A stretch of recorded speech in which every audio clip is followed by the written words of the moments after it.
National commission for scheduled castes एक constitutional body है। मतलब कि इसे सीधे कॉन्स्टिट्यूशन ऑफ इंडिया के आर्टिकल 338 के तहत बनाया गया है।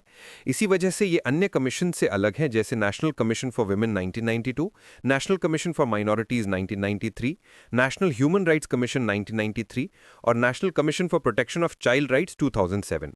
ये सारे कमीशन स्टैट्यूटरी बॉडीज होते हैं क्योंकि इन्हें पार्लियामेंट के पास किए गए एक्ट्स के थ्रू बनाया गया है, कॉन्स्टिट्यूशन से सीधा नहीं। जब कॉन्स्टिट्यूशन पहली बार लागू हुआ था, तब आर्टिकल 338 के तहत एक special officer for scheduled castes and scheduled tribes की अपॉइंटमेंट होती थी।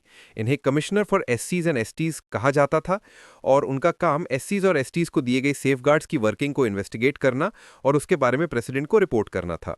बाद में 1978 में सरकार ने एक रेजोल्यूशन के थ्रू एक non statutory multi member commission for एससीज एंड एसटीज बनाया, लेकिन कमिश्नर का ऑफिस अलग से चलता रहा। फिर 1987 में सरकार ने इस कमीशन की स्ट्रक्चर और फंक्शंस में बदलाव किया और इसे नेशनल कमीशन फॉर एससीज एंड एसटीज नाम दे दिया।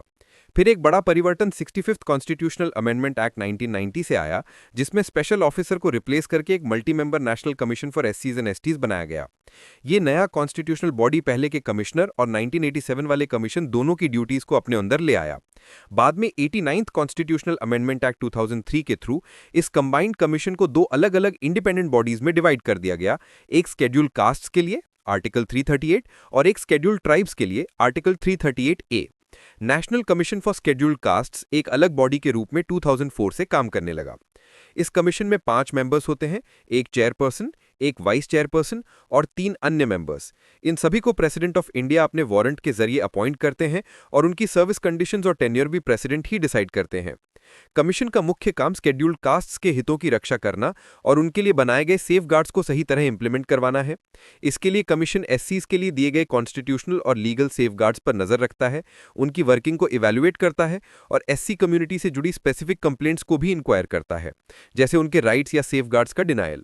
साथ ही ये सोशियो इकोनॉमिक डेवलपमेंट प्लानिंग के प्रोसेस में पार्टिसिपेट करता है और यूनियन और स्टेट लेवल पर एससीज के डेवलपमेंट की प्रोग्रेस को इवैल्यूएट करता है।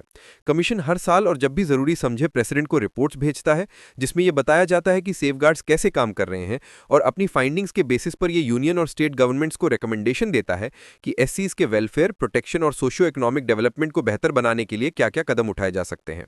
प्रेसिडेंट जब चाहें कमीशन को कोई और रिलेटेड काम भी दे सकते हैं। हर साल कमीशन अपनी रिपोर्ट प्रेसिडेंट ऑफ इंडिया को भेजता है।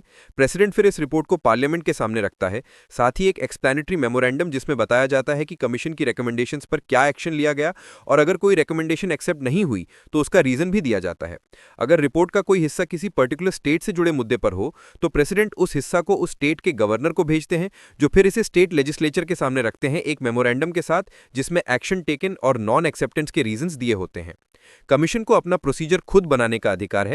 जब यह किसी मैटर की इन्वेस्टिगेशन या कंप्लेंट की इंक्वायरी करता है, तब इसे सिविल कोर्ट के समान पावर्स मिलती हैं। मतलब ये किसी भी व्यक्ति को भारत के किसी भी हिस्से से बुलाकर ओथ पर एग्जामिन कर सकता है, डॉक्यूमेंट्स मंगवा सकता है, एफिडेविट्स के थ्रू एविडेंस ले सकता है, कोर्ट्स या ऑफिसेस से पब्लिक रिकॉर्ड्स मंगवा सकता है, विटनेसेस को एग्जामिन करने के लिए समन्स इशू कर सकता है और प्रेसिडेंट के द्वारा दिए गए अन्य अधिकार भी यूज कर सकता है। सेंट्रल और स्टेट गवर्नमेंट्स को एससीज को अफेक्ट करने वाले हर मेजर पॉलिसी मैटर पर कमीशन से कंसल्ट करना जरूरी है।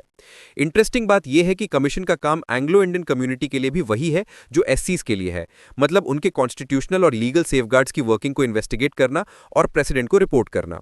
पहले 2018 तक कमीशन ओबीसीज के लिए भी ऐसे ही काम करता था, लेकिन 102nd कॉन्स्टिट्यूशनल अमेंडमेंट एक्ट 2018 के बाद यह जिम्मेदारी हटा ली गई और ओबीसीज के लिए एक अलग national commission for backward classes बना दिया गया।